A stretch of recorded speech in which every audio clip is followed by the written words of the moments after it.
Crosstracks case management system. That is what we are talking about today. Are you using a case management system? What are you waiting for? If you don't use a case management system, you really need to look into implementing that into your business regimen. I've been at it with Crosstracks now a little over a year, and it's just been a game changer for my business. They are SOC 2 certified, SOC 2 Type 2 certified.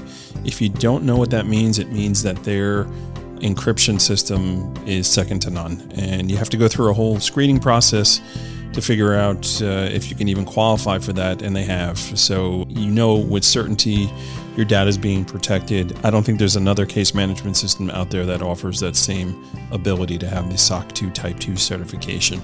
As you guys know, I've been singing the praises of Crosstracks, and I really believe in this product, and I believe you should check it out. Contact Brad, contact Pat, one of the team members over there, and see if it's right for you. Crosstracks case management system, check it out today. Are you an investigative professional?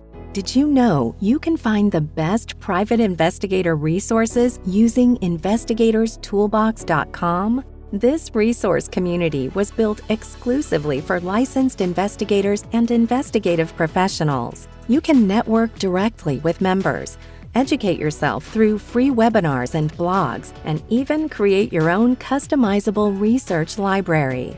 Membership starts for as little as 49 cents a day. Download the Investigators Toolbox app or visit our webpage at www.investigators-toolbox.com. Welcome to today's episode of PI Perspectives. Joining us is Jan Barefoot from Barefoot PI. Jan has been in the business for over 35 years and has some great insight. She recently hired a president of her company. We're going to talk about managing a PI business and how to start taking a step back as you grow. So let's get right into it and welcome Jan Barefoot and your host, private investigator, Matt Spaier. Welcome everybody to this week's episode of PI Perspective. This is Matt Spaier, your host. Today, I am very, very honored to welcome my friend Jan Barefoot to the program. Jan, how are you? I'm doing great, Matt. How are you? Great. I'm doing awesome. So we have bumped into each other a few times this year at conferences, and it's great to have you on. Yeah, now that we're able to travel, San Diego was our first outing, I guess, since COVID. So it was great to see you there. Yeah. Actually, no, weren't you in Nally too? Didn't you go out to Texas? Oh, you're right. San Antonio. Yeah, that was great too. Yeah, I'm like, I think I saw you more than once this year. Yeah. Wait a second. Were you in South Carolina too at Scally or no? I was not at South Carolina. Okay, all right. Even though that's the closest to me, but You should have been there. I know I should have been there. It's okay. That was a good one, actually. Yeah. So anyways, I heard you do a podcast with John Hoda, I think either earlier this year or the end of last year. And I was like, I got to have Jan on. This was awesome. And oh, thanks. Yeah, I did that. I think maybe last fall. Yep. And John's a great interviewer. But I love listening to his podcast and how he does things. But you had a great story and a great background. So I wanted to have you on here to talk a little bit. So tell me a little bit about your background and how you got into the business. Well, I mean, my background is definitely unique for two reasons. First of all, I'm female, and there's, more and more females are getting into the business nowadays, which is great. But in 1986, when I started, there weren't very many females in the business, but I didn't come from law enforcement. In fact, I didn't go to college. Wow. I graduated high school. I did go to a 6-month secretarial college. So I thought I wanted to be a legal secretary when I grew up. So learned how to type like a mad woman, take shorthand like a mad woman, and went to work for a law firm here in Charlotte. Right. Dictaphone? I'm sorry? Was it dictaphone too? You using a dictaphone? Shorthand, but yes, I did not use the shorthand after, the last day of college. And yes, it was transcription. Right. So I worked for that firm for a couple of years and met the investigator that they were working with at the time. And he had just started his business and asked me if I wanted to come to work part-time with him. So I did. I was doing sort of office stuff and investigative work. I had gotten my license and then eventually went full-time with him, and then was there for a short stint. Kind of realized he wasn't quite the nicest guy on the planet. And so, at 22 years old, started my own business. So I tell people I was too young and stupid to know any better. Really. Too dumb to it's fail. True. That's awesome. It's the truth. Yeah. Wow, what a story. That's great. So the type of investigative work that you did when you decided to make this move, was it more along the lines of the work that you were doing at the firm you worked for? Or was it all different types of investigative work? My motto at that point was anything for money.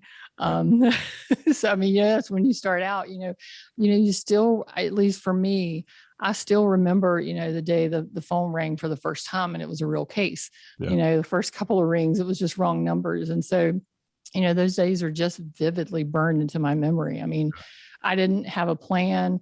I didn't have any money saved. And so, I took, any kind of case that came in the door. Surveillance was obviously the most lucrative. You could just spend a lot of hours out there and bill time. And then, of course, got into background checks and locates and that kind of thing. And then eventually got into criminal defense work, which really became my love. I mean, it was my niche. I found a couple of attorneys who really mentored me and just brought me along the way. And it was just a lot of fun. And, I did criminal defense work until about 7 or 8 years ago.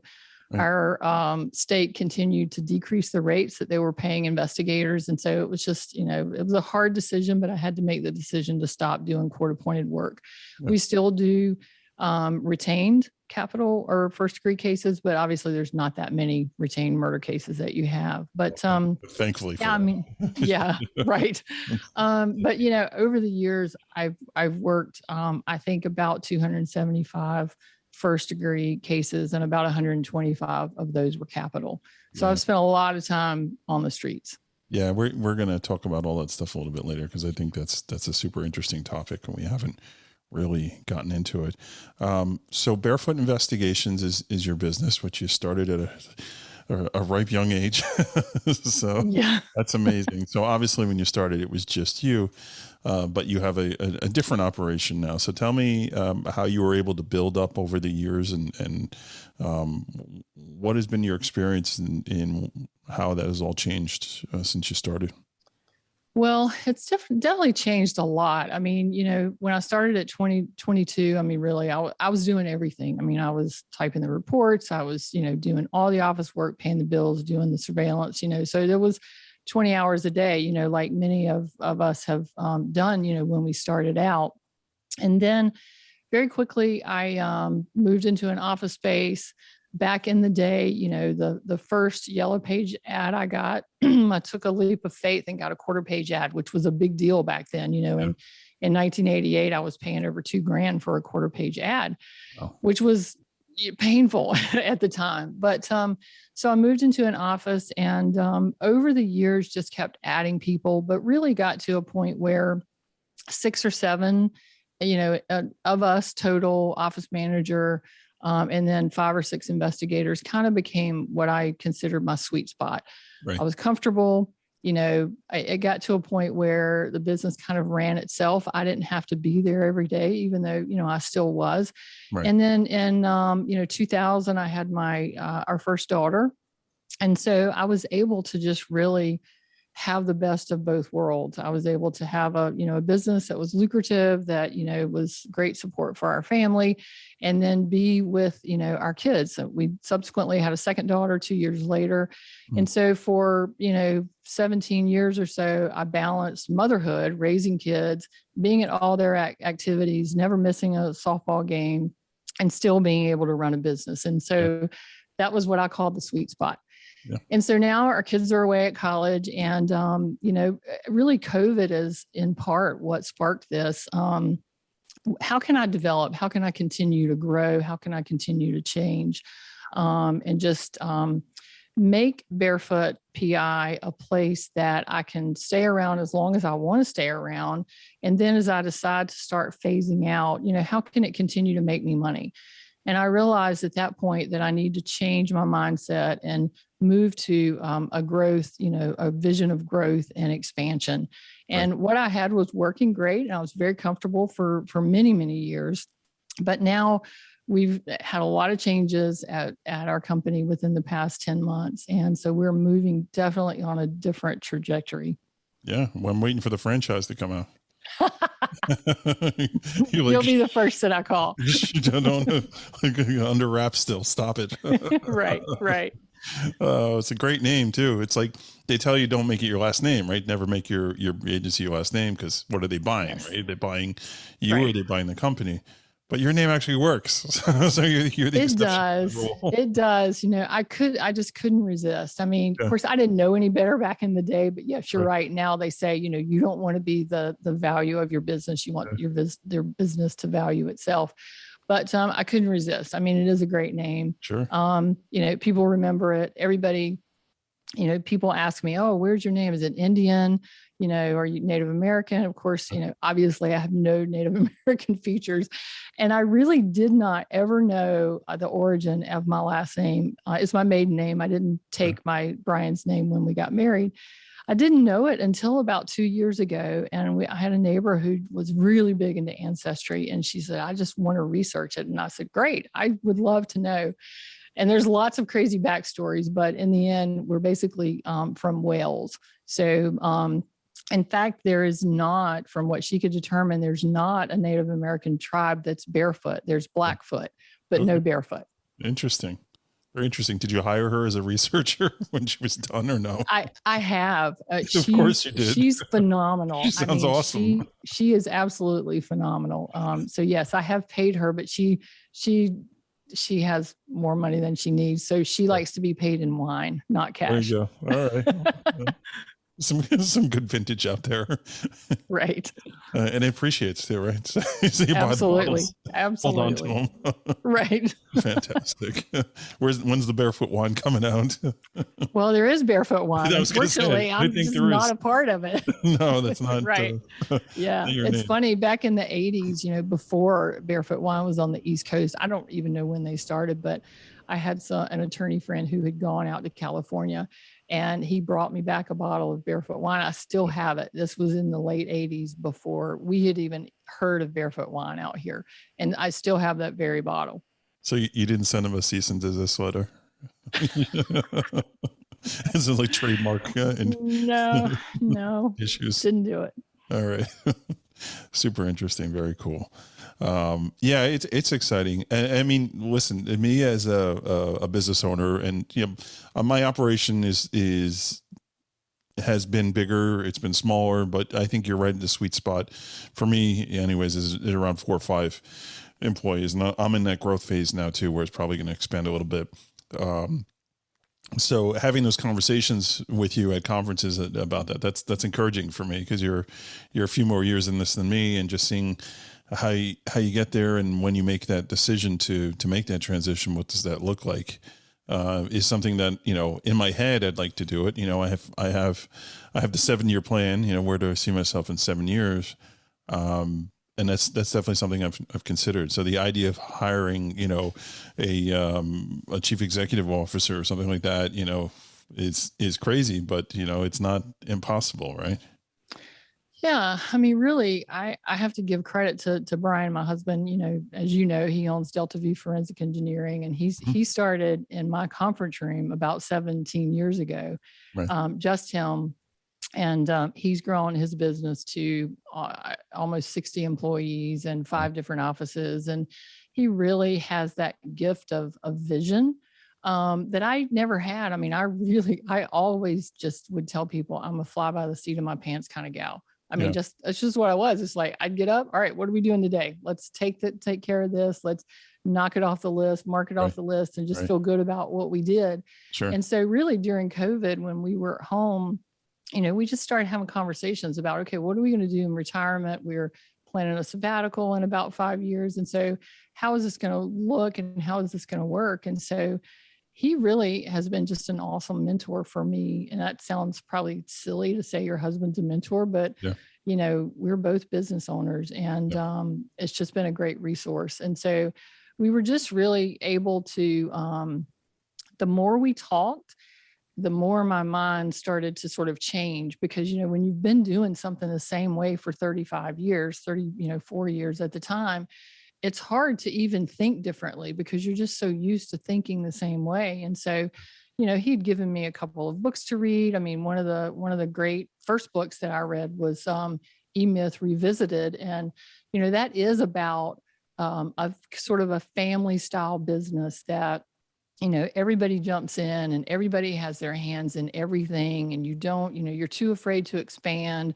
You want to get busy enough and overly busy, over capacitated to grow and to hire people. And that was my mindset. It would be like, all right, if I pay 30 hours of overtime this week, and if that happens for the next 2 months, then I'll go hire another investigator. Right. And I've just realized that, it worked for a while, but that's not where I see, Barefoot PI going in the future. You really have to make an intentional effort to plan and expand and grow. And it's a learning process for me. And I mean, it's intentional every single day.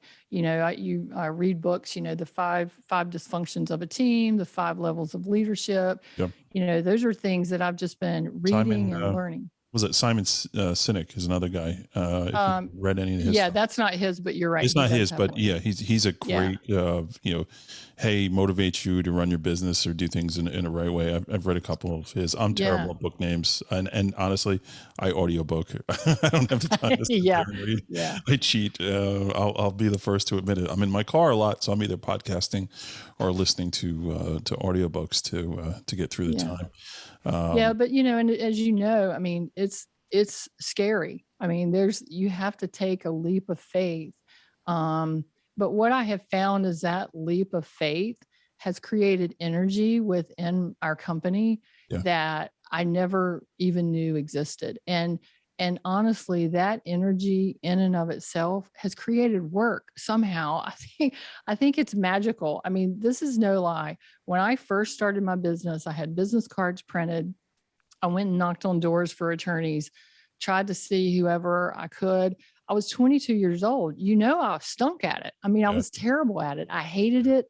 It just wasn't my talent. And the time, right? So think of it like the 80s where folks that, they're coming out of that generation of Don Draper and Mad Men, and where women weren't given the type of respect, right? You guys have just broken through in the 70s, and now you're here and you're to be taken seriously, right? But you still have to overcome those bad attitudes, right? Right. And at that additional challenge, right? Yeah. And at that time, I mean, I would say in Charlotte, probably 75% of the attorneys were male. But I mean, I did in my first, awesome clients that have been loyal to me to this day, were males. And they did, as I said, took me under their wings and just kind of taught me the ropes. But literally from that first few weeks that I call that marketing, right. I never did any more marketing ever until this past week. We exhibited at a conference at the South Carolina, North Carolina Employment Bar down in Charleston. So for, 35 years, I had not done any marketing. And so that again is a mindset. And I do think if I were to tell the truth, back 10, 15 years ago, I really probably felt like, hey, I don't need to market. I'm too good to market. I'm really good at what I do. I have lots of business and I'm too good to market. And that was in hindsight, the wrong mindset to have. And so I've learned a lot just from being the person that I was into the person that I am now, and how I'm still growing into getting into the visionary mindset. Yeah, it's interesting you're saying that. So like early on, you were talking about spending $2,000 on print ads and all that. And I shudder because I remember when I started, same deal, right? Law Journal, $2,700 to run your ad. And I was like, God, I'm just throwing money away. I got like one client out of it. I'm like, does anybody really read the Law Journal? And when this was, early 2000s, right? So there was that transition of, okay, everyone's starting to do digital now, but there still is this tangible newspaper that comes out. And I'm like, I don't see investigators in there really, one or two. Right. So maybe I can grab up some of the market share. My key, my marketing key on that was for my ad was, are you unhappy with your current investigator? Right. So that was my tagline, because I was speaking directly to the attorneys. Like, I know they probably have somebody, right? and maybe they're not happy with who they're using, and it's my chance to get in and do it. So that ad worked. Yeah. And it didn't work great. I think I got 3 or 4 clients out of it, but they said to me, like, that tagline is what got me, right? So I was like, good. But then I realized that my advertising budget should not be in print ads, and it shouldn't be online, Google, or any of that, because of who I was going after, right? So I was going after personal injury attorneys. So they don't go to Google per se to do that. Like if I advertise in Google, I'm getting, hey, my spouse is cheating on me. I need somebody for that, right? I didn't want that work. Or satellite investigations.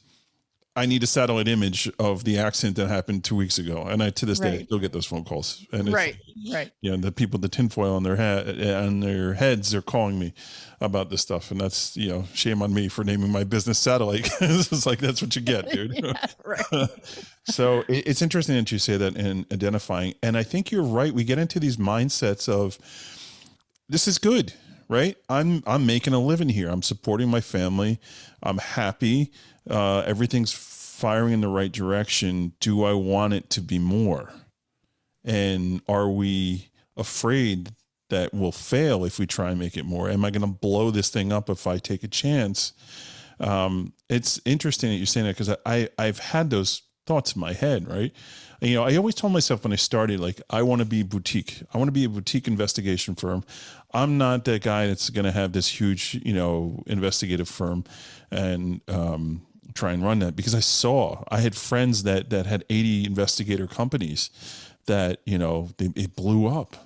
And yeah, he was doing, I don't know, $3, $4, $5 million a year. And it's like, wow, that's great. But there's a lot of headaches that come with that. And then I had a competitor who merged with a company that offered legal services. And me and this competitor and I, we pretty much ran in the same circles of how we spent our advertising money. And I'd see him at events and doing whatever. I started getting so many phone calls after he had that merge of, we're switching to you from this guy. Please don't tell him. And we're unhappy with the level of service that it's become. So what happened was they got so big because they wanted to do all these trial services and whatever, that their investigative unit was not being managed and maintained the same way it used to be. Right. And there was that loss of service. So it was my opportunity to come in as a boutique company, more paying attention to detail and just doing a better job. And that's just where my model was, as opposed to where his model was. So there's always that, do I do it or do I don't do it?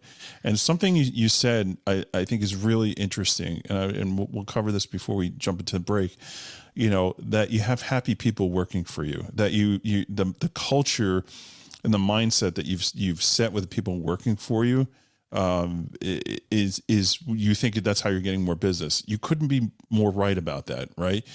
Treating your people with respect that work for you, giving them incentives via sales bonuses if you hit certain goals, having them feel like they're a part of this growing thing.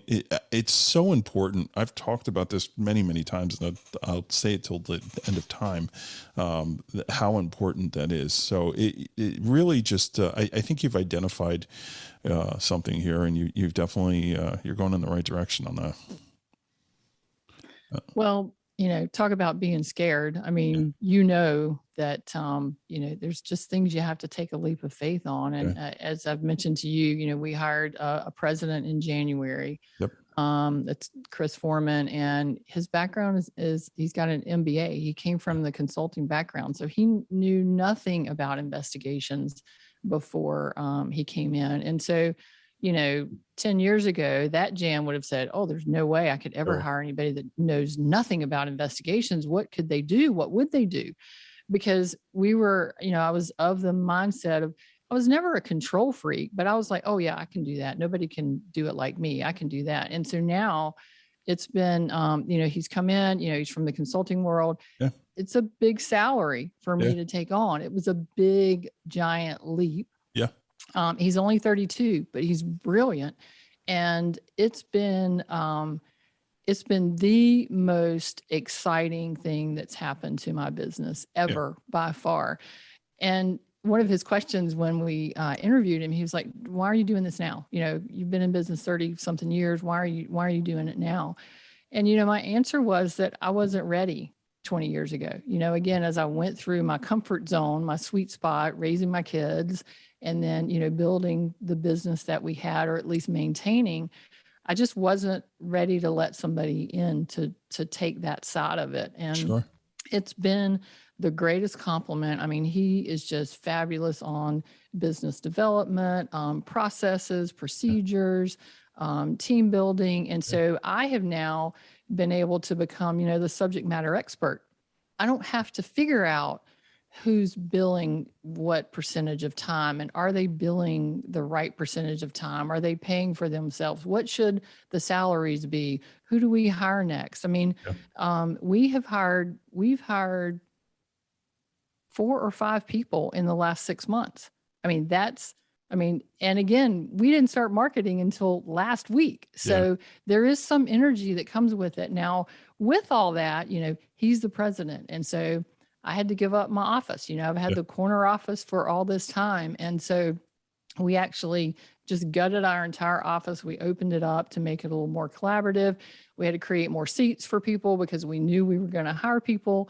Yeah. And then, he's got the big corner office because he's the president. Exactly. And just as an example of how that creates energy, we've just launched a digital forensics division, not a division, it's part of Barefoot PI, but there's a guy that's in town that I've known for a long time, worked with him on cases before.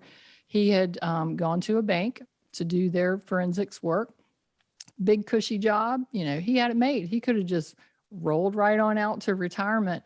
And he came over to the office one day. He saw what was happening and started texting me and said, man, I really like your digital forensics lab you have. And I said, how would you like to be the director of digital forensics? And again, that's a big hire, but it's exciting. And so he saw the energy that was going on there, and I can't explain it. It's just kind of magical, and it's fun. I'm just having a blast watching it happen. Yeah. It's worth the corner office, right? Yeah.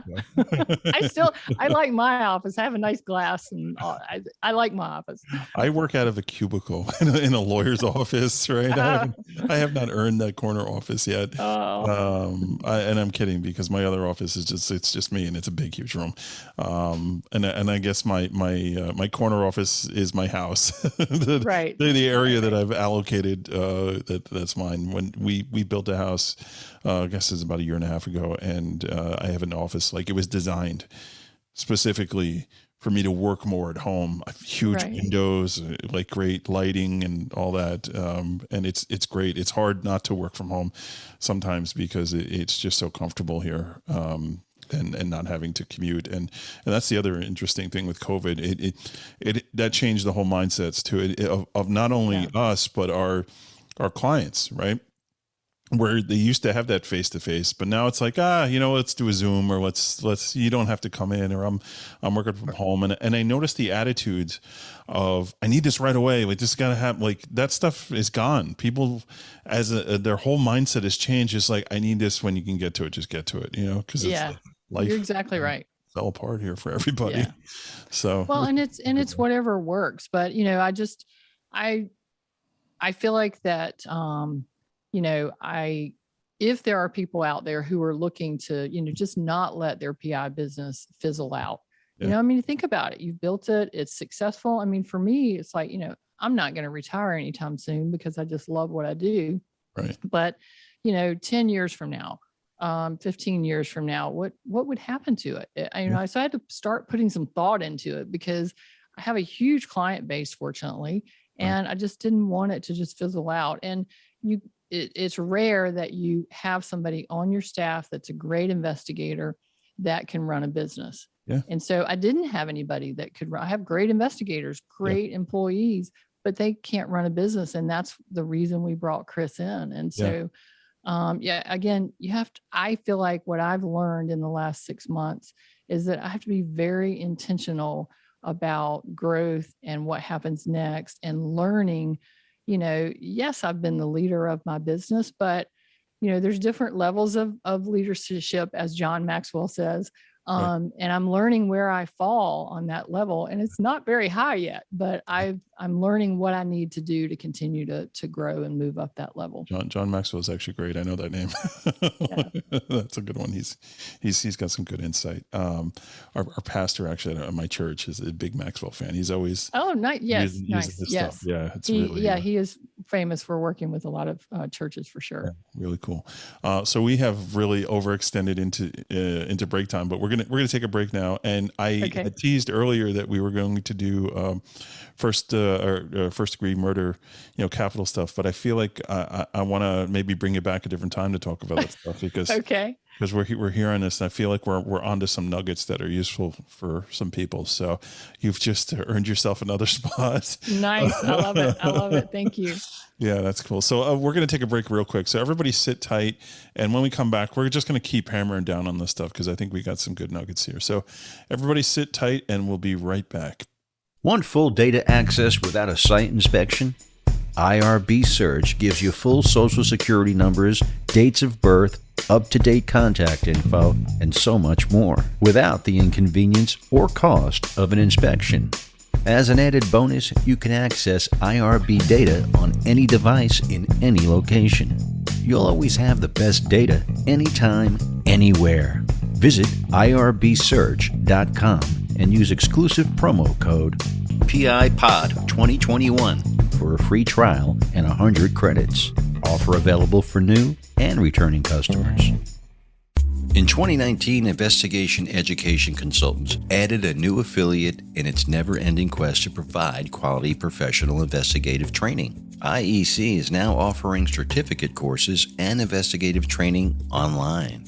Our website, IECOIT.com, will soon offer a certificate in professional investigation for those interested in entering the investigative field. There'll be standalone investigation classes for those seeking continuing education credits, CEUs, or just interested in taking classes for their own personal or professional interests. The classes currently available are Foundations of Investigation, Legal Investigation, Criminal Investigation, Fraud Investigation, Background Investigation, Interviews and Statements, Skip Tracing Locates, Ethics, and Report Writing. Investigator Toolbox members will receive a 20% discount off the listed price. So visit IECOIT.com.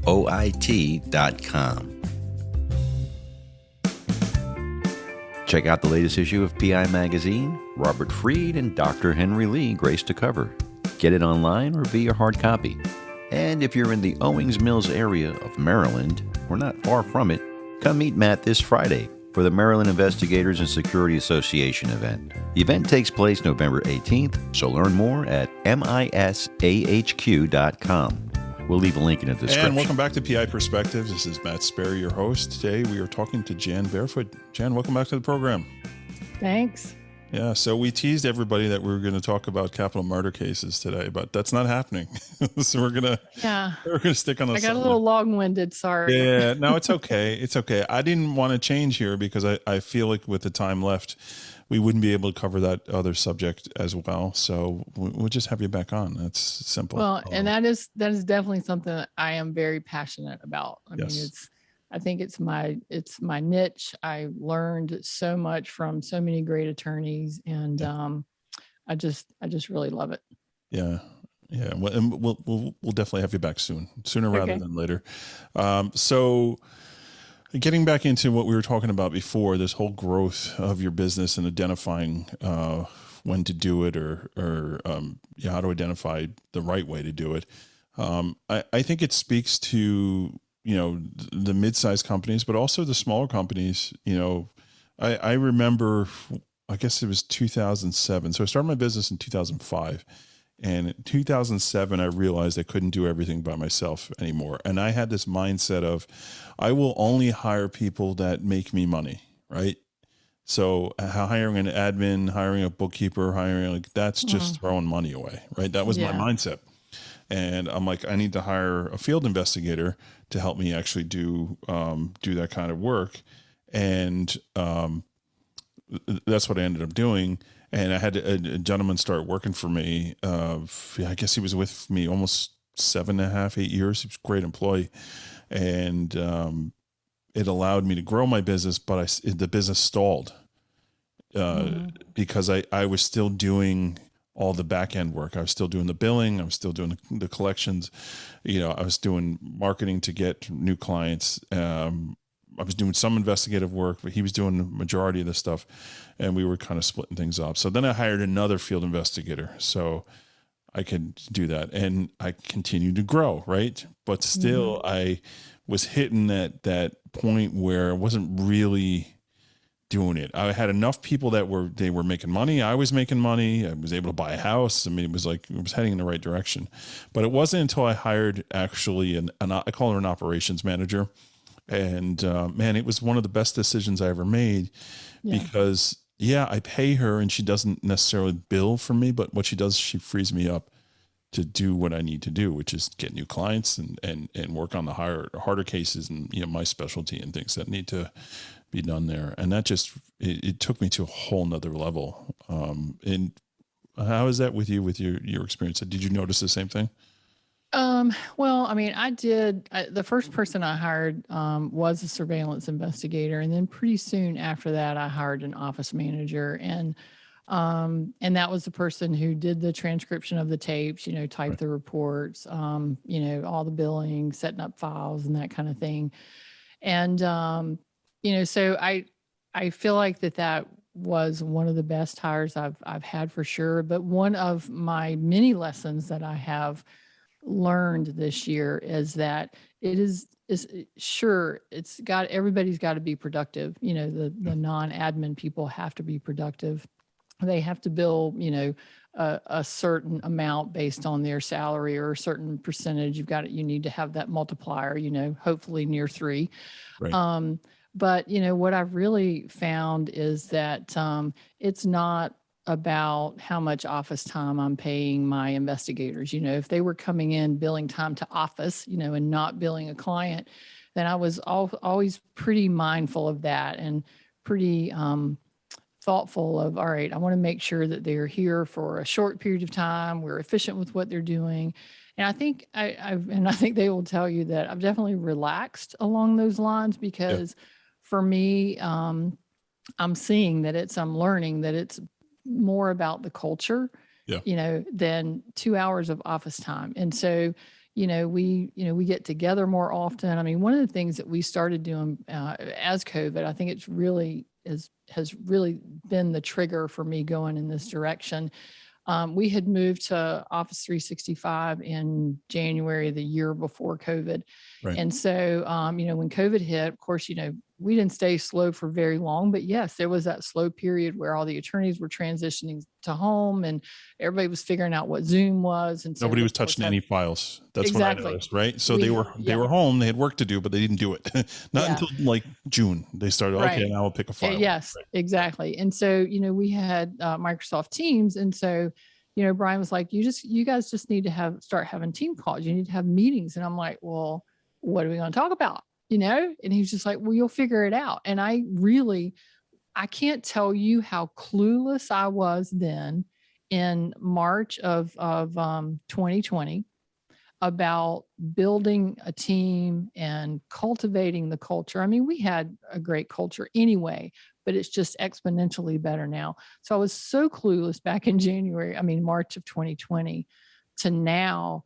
I mean, we have team calls every Monday and every Friday, and it gives us an opportunity to talk about cases. It gives us an opportunity to give each other kudos. I'm trying. We get together. That's great. I mean, it was awkward at first. I mean, sometimes, we were sitting there like, all right, what are we going to talk about? What are we going to talk about? So, but now we've grown to, everybody has their kind of reports and the pieces that they talk about. And then with regard to teams, we have the team chat. And so when somebody gets some great video, we're giving kudos to each other. It's just, I just can't tell you how much that has created energy among our team and among culture. I've been very, very fortunate. I have a lot of longevity with my employees. I mean, my very first office manager that I hired was with me 17 years and until she passed away, unfortunately. But I mean, I have an investigator that's been with me for 15 years. I have another 10-year employee, a 9-year employee. So I have one employee who, Megan, as you know, was there once and left and came back again. Yeah. So I had a guy do that 3 times. He was a surveillance guy, and you can't blame the surveillance folks for leaving. They get tired and burned out. Yep. So he came back the 3rd time, and I said, all right, this is the last time. When you leave this time, it's for good. But I have somebody that has been with me twice. Yeah. And I think I would be open to a 3rd time, but I don't think it's going to happen, and it stinks because like this is a female investigator. She was great. It's just her personal life got in the way. Yeah. And for whatever reason, there was a lot of drama going on. She couldn't actually work because of what was going on. And, it was like the last time, like she fly by night, just gone. I mean, like took a laptop, didn't finish reports and things like that. Oh, and I was like, I think I would still have this person back if they came back, like if they wanted to come back, like there's nothing we couldn't get through, right. But I don't think well, and that's, I mean, my philosophy is just, I mean, I certainly have made tons and tons of mistakes, but, I think if at your core, you just try to do the right thing, by employees and by people and by clients, that, it'll work itself out. Again, I've made many mistakes. I mean, we were having a meeting. I probably shouldn't tell this about myself, but we were having a meeting last week because the guys were not getting their reports and their video uploaded on time. And so we just had a long list of things that were missing. And so, we called them in and we just, I said, guys, I said, Travis, who's been here for 15 years, he can tell you 5 years ago, I'd be walking and pacing and screaming and, I'd be all mad about this. I said, but right now I'm not mad about it. We're just going to fix it. And this is how we're going to fix it. Yep. And so, and one of my other employees who's very new, she texted me later. She said, I really appreciate your positivity surrounding that and how you handled it. So it's interesting that you're saying that. So there's a book that my pastor wrote, actually. It's called How the Mighty Have Fallen. It's Greg Johnson is the name, with 2 G's, is the name of the author. And basically, he wrote this book on like wisdom, right, and using the wisdom of counsel, right, of people below you, and how that can really change everything, right? So I used to rule my business with an iron fist. And that didn't get me anywhere, but by reading that book and learning like how to talk to my employees better and treat people better and all that, it was a game changer for me, because I was able to really just learn how to be better with people, and it's I'm guilty of having an alpha personality, right? I'm an entrepreneur. I like to get things done. If I can do it, you should be able to do it, right? If I'm doing the same work that you're supposed to do, don't tell me you can't do it.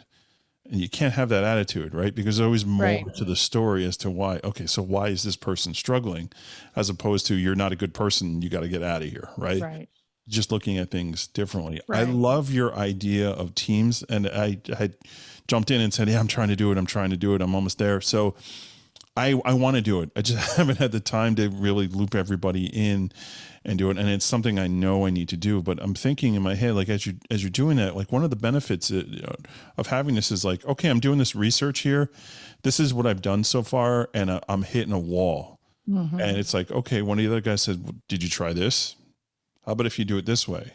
Yeah. Or maybe, try that resource over there. And it's just having your team now give ideas on some alternate solutions. Yeah, is there, right? So it's like having those principles, right? And that book, right? It's all it's biblical. It's based on Solomon, and the wise men that were around him. Yeah, and it was a game changer for me to understand that it's just having good counsel around you, and that could be anybody. It could be your spouse. It could be, a coworker. It could be, a pastor. It could be, anybody, good friend, somebody who can give you good advice and wisdom.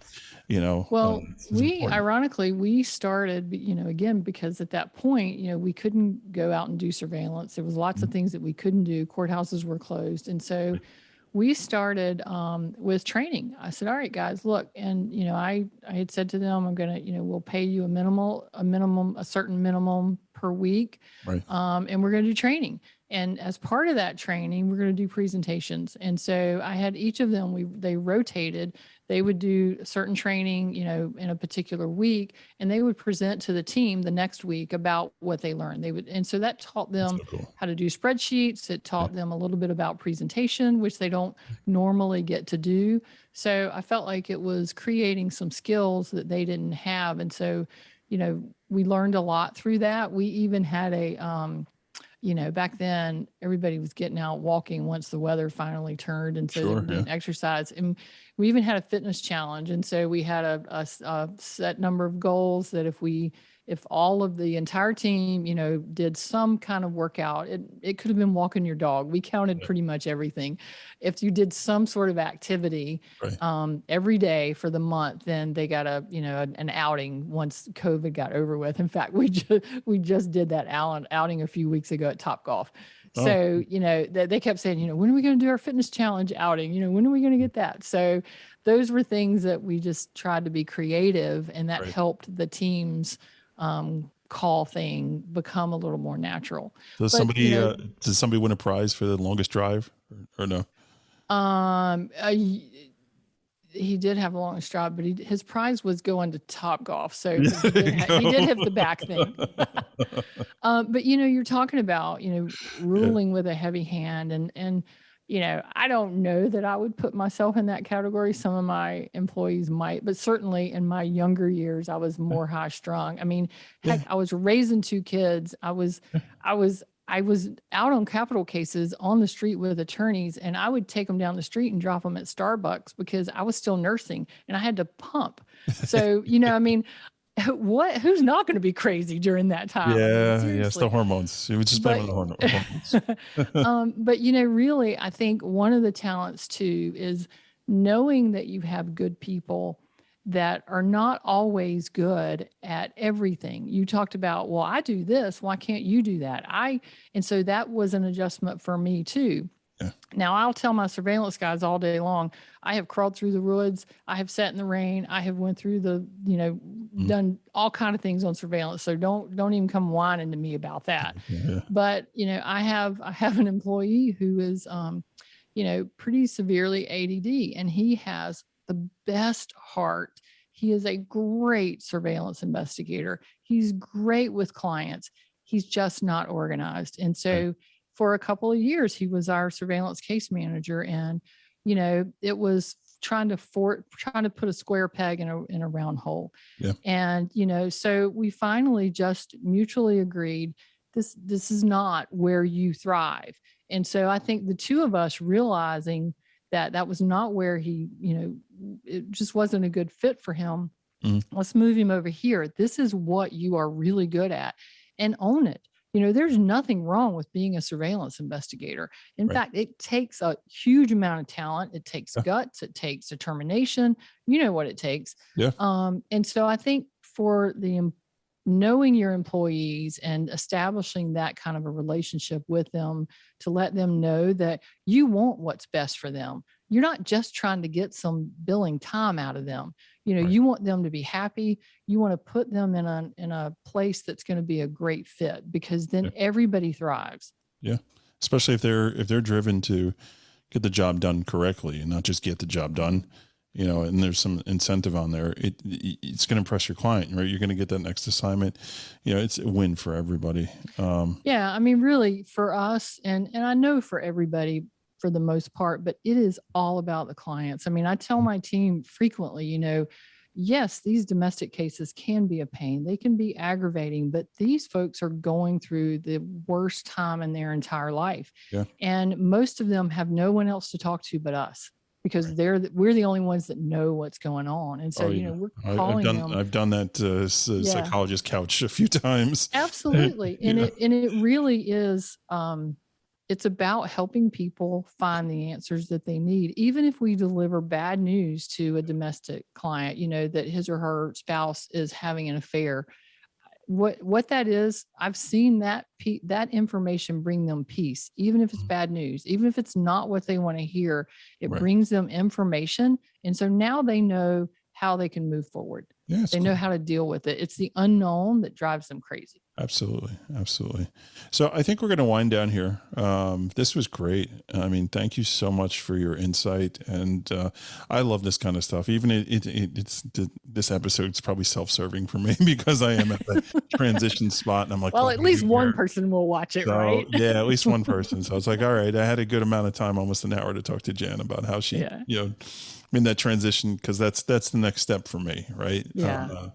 So hopefully, God willing. Well, I'm still learning. So and that's the thing. We are still learning, and there's still mistakes. So like, speaking of folks like you and Kelly Riddle, who've been at it for a long time.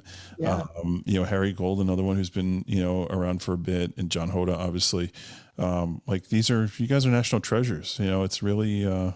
It's amazing because you don't look like you've been here for 35 years doing this stuff. So, thank you. And I'm sure you get that all the time, right? No. But no. Today you did. So that's that. Thanks. Okay, so we're rambling here. So let's end the show. So thank you everybody for tuning in. Thank you, Jan, for coming on. I promise you we're going to have you back soon. And we're going to talk about the capital murder stuff, because that is a topic that needs to be addressed, and super interesting as well. So we'll have your contact information in the show notes for folks if they have any questions, how they want to get a hold of you. Sounds great. Thanks everybody. Have a good week, and we'll catch everybody next week on the next show. Thank you. Take care.